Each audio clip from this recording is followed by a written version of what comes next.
Hi everyone, in this video, we will show you how to use a $20 USDT reward on BYBIT. First, go to BYBIT.com and make sure you are logged in. Next, click on the profile icon in the top right corner.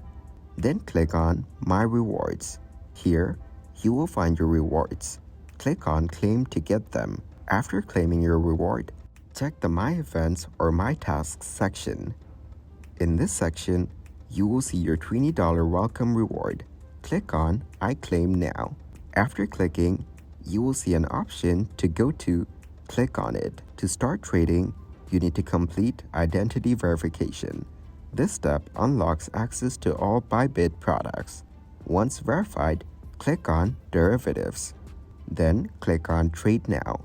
Here, you will see a chart where you can monitor the market. You can choose to buy or long, or sell or short.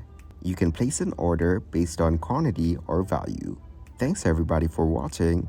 Make sure to like this video and subscribe to the channel for more tutorials. Goodbye.